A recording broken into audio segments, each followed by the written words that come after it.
अस्सलाम वालेकुम स्टूडेंट्स। जी student, previous video हमारी थोड़ी सी लेंथी हो रही थी, 10-12 मिनट्स की वीडियो इनफ होती है। हम कॉन्सेप्ट डिस्कस कर रहे थे प्रेजेंट और फ्यूचर वैल्यू का। हमने बात करनी ही, हमारी बात चल रही थी एनयूटी पे। एनयूटी होता है instalment payments.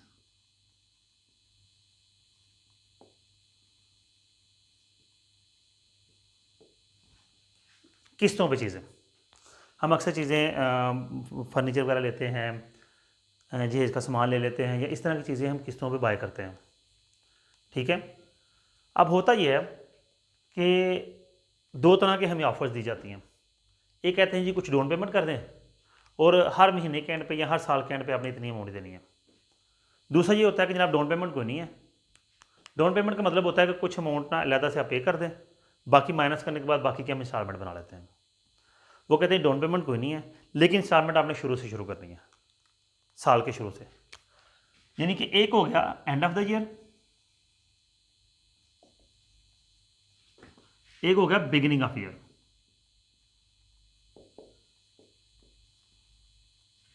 End of the year जो कॉन्सेप्ट है एंड ऑफ द ईयर का, ये कहलाता है ऑर्डिनरी एन्युटी। ठीक है, यानी कि नॉर्मल ऑर्डिनरी जनरल सी बात होती है। और ये कॉन्सेप्ट होता है ड्यू का, एन्युटी ड्यू, यानी कि पहले दिन ही ड्यू होगी कि अभी दो भाई, दिन नहीं गुजरेंगे, टाइम नहीं हमने देना। तो दोनों में अगर हम प्रेजेंट वैल्यू और फ्यूचर वैल्यू कैलकुलेट करते हैं तो इसमें प्रेजेंट वैल्यू होगी r into 1-1/1 + i⁻n divide by I. इसमें फ्यूचर वैल्यू होगी r into 1-1/1 + i⁻n divide by 1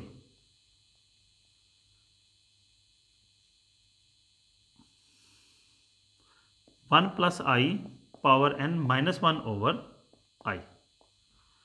ये हमारे दोनों फार्मूलाज हैं। लेकिन अगर हम एनएफटी ड्यू के केस में चलते हैं तो ड्यू के स्वरूप में प्रेजेंट वैल्यू जो है और फ्यूचर वैल्यू फार्मूले सेम है।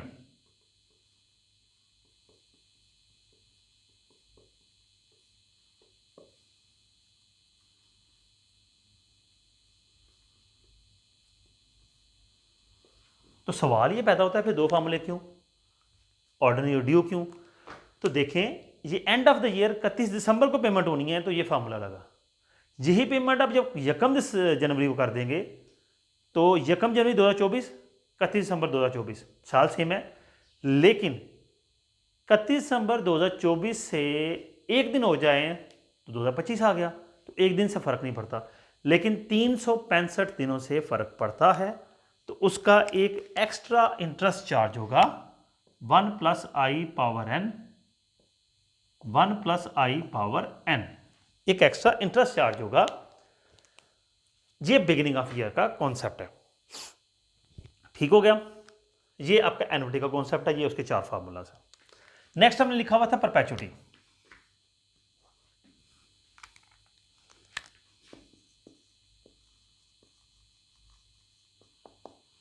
परपेचुटी में छोटी ऐसी दो बातें ध्यान में रखें। पहली बात ये कि इसमें टाइम पीरियड नहीं है। आपने पैसा दे दिया, जमा करवा दिया, कहीं इन्वेस्ट किया, तो अनलिमिटेड पीरियड ऑफ टाइम तक। और बात ये तय हुई, ये हो गया। और दूसरी बात ये तय हुई कि आपकी इन्वेस्टमेंट आपको वापस नहीं मिलेगी।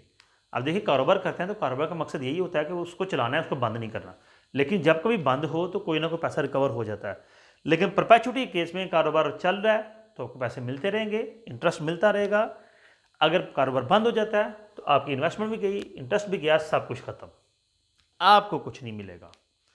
यानी कि इसमें एन नहीं है, बाकी सब कुछ है। दो, क्योंकि एन नहीं है तो फॉर्मूला इसका बड़ा सिंपल बनता है, present value is equal to r/i। That's it, formula complete हो गया परपेचुटी का। अब इसमें हमारे पास एक, हमने एक चीज तो डिस्कस की, future value, present value, single future value, यानी कि फिर हमने एनएफटी का कॉन्सेप्ट डिस्कस कर लिया कि इसमें फिक्स्ड फ्यूचर वैल्यू है, फिक्स इंस्टॉलमेंट है कि हर साल इंस्टॉलमेंट सेम रहेगी। फिर हमने कॉन्सेप्ट डिस्कस कर लिया कि जिसमें एन है ही नहीं परपेचुटी का। तो 3 कॉन्सेप्ट हम डिस्कस कर चुके। एक हमारा पेंडिंग है, उसमें क्या है, इससे थोड़ा सा हटके है कि आप इन्वेस्टमेंट तो करते हैं, यानी कि किसी भी कारोबार में आप इन्वेस्ट करते हैं तो वहाँ से रिटर्न फिक्स आने के चांस तो नहीं है। जिस तरह के आप ले लें कि कोरिया ने हमारे यहाँ पे मोटरवे बनाई, उन्होंने इन्वेस्टमेंट की, 10 साल का कॉन्ट्रैक्ट था कि 10 साल तक जितना भी रिटर्न आएगा वो आपका है। अब वो रिटर्न जिस तरह हम छोटी अमाउंट, करोड़ों में अरबों में नहीं जाते, हम छोटी अमाउंट ले लेते हैं। हम कहते हैं कि इन्वेस्टमेंट हमारी थी 1 लाख की, हमें पहले साल रिटर्न आया R1 20,000, दूसरे साल आया 25,000, तीसरे साल आया 35,000, चौथे साल आया 28,000, पाँचवें साल आया 40,000। फर्ज करते हैं 5 साल का कॉन्ट्रैक्ट है जी, 5 साल तक ये रिटर्न हमें आता रहा। तो हमने निकालना है कि जो पैसा लगाया है और जो इस रिटर्न की प्रेजेंट वैल्यू आती है, क्या दोनों में हमें को फ़ायदा हो रहा है? फ़ायदा मतलब कि हमने किया, हम इसकी प्रेजेंट वैल्यू निकालते हैं, R1 over 1 plus I power 1 plus R2 over 1 plus I power 2 and so on Rn over 1 plus I power n। Different returns हैं, आई तो सेम ही होगा। मिसाल ले लेते हैं, आई आपका है 10%, तो n तो क्लियर नजर आ रहा है 5 है, 5 साल है तो 5, n 5 है, लेकिन वो अलग अलग है 1 2 3 4 5, 5 रिटर्न्स, और उन सब की हम प्रेजेंट वैल्यू निकाल लेंगे और फिर हम कंपैरिजन करेंगे कि आया प्रेजेंट वैल्यू हमारी इन्वेस्टमेंट के बराबर है, बड़ी है, छोटी है, क्या है। अब मैं यहां पे क्वेश्चन आपसे पूछता हूं, आंसर भी बताता हूं। मैंने 1 लाख लगाया आज, और आज ही मैंने चेक करना है कि जो कल को मेरे रिटर्न्स आ रहे हैं वो आज में कितनी वैल्यू बनती है, और वो वैल्यू बनी 90,000। यानी कि इन सब रिटर्न्स को जब मैंने इनकी डिस्काउंटिंग की, प्रेजेंट वैल्यू कैलकुलेट करने के लिए डिस्काउंटिंग होती है और फ्यूचर वैल्यू कैलकुलेट करने के लिए कंपाउंडिंग होती है, मैंने इनकी डिस्काउंटिंग की तो मेरे पास आंसर 90,000 निकल आया।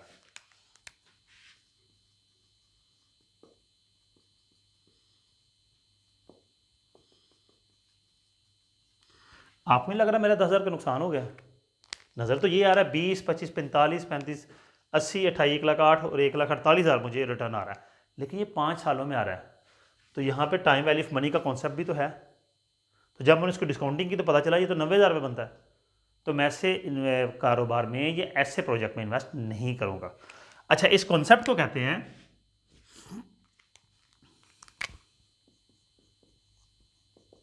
कि मैंने प्रेजेंट वैल्यू का नेट निकाला कि क्या मुझे को फ़ायदा हो रहा है या नहीं हो रहा है, इसको नेट प्रेजेंट वैल्यू कहते हैं। हाँ, इसको अगर आप डिवाइड कर लें तो वो प्रॉफिटेबिलिटी इंडेक्स होता है।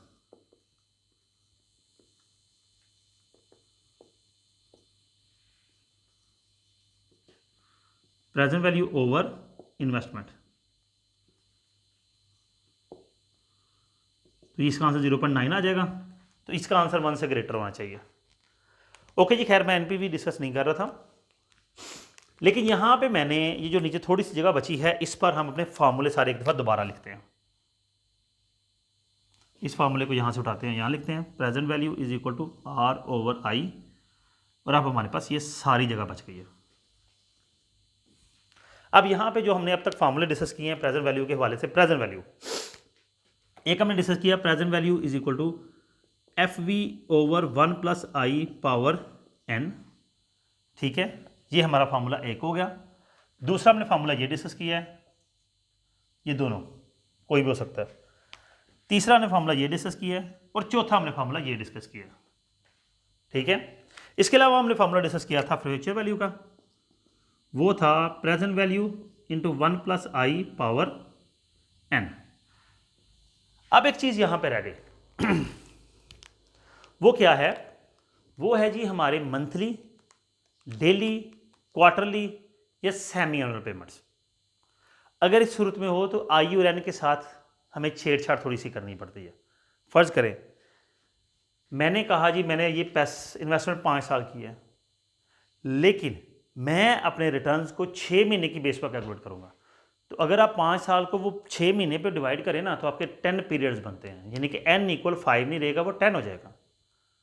और इंटरेस्ट रेट जो आपका 10% है ये नहीं रहेगा, क्योंकि आपने 6 महीने का कैलकुलेट करना है तो फिर इंटरेस्ट भी आपको हाफ करना पड़ेगा। तो वो कॉन्सेप्ट लेते हैं। एक कॉन्सेप्ट हमारे पास आ गया एनुअल, एक आ गया सेमी एनुअल, एक आ गया क्वार्टर, क्वार्टर कहते हैं 3 मंथ्स को, एक आ गया मंथली, और एक आ गया डेली। तो स्टूडेंट्स 5 हमारे कॉन्सेप्ट्स हो गए, ठीक है। तो हम आई के साथ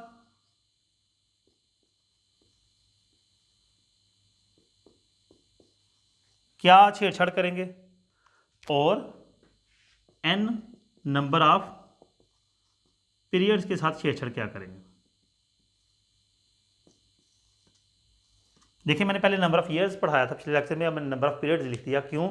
क्योंकि अब ये छेड़छाड़ होने लगी है, अब ईयर्स नहीं ना रहेंगे। अच्छा, अब पहली छेड़छाड़ तो ये है कि एनुअल में कोई चीज छेड़छाड़ नहीं करेंगे, नो चेंज। सेमी एनुअल में क्या करेंगे, I divide by 2, I multiply bye 2। Quarter में क्या करेंगे, आई डिवाइड बाय 4, क्वार्टर 4 चौथे से वो कहते हैं ना, तो आई मल्टीप्लाई बाय 4। मंथली की सूरत में I divided by 12, I multiply by 12।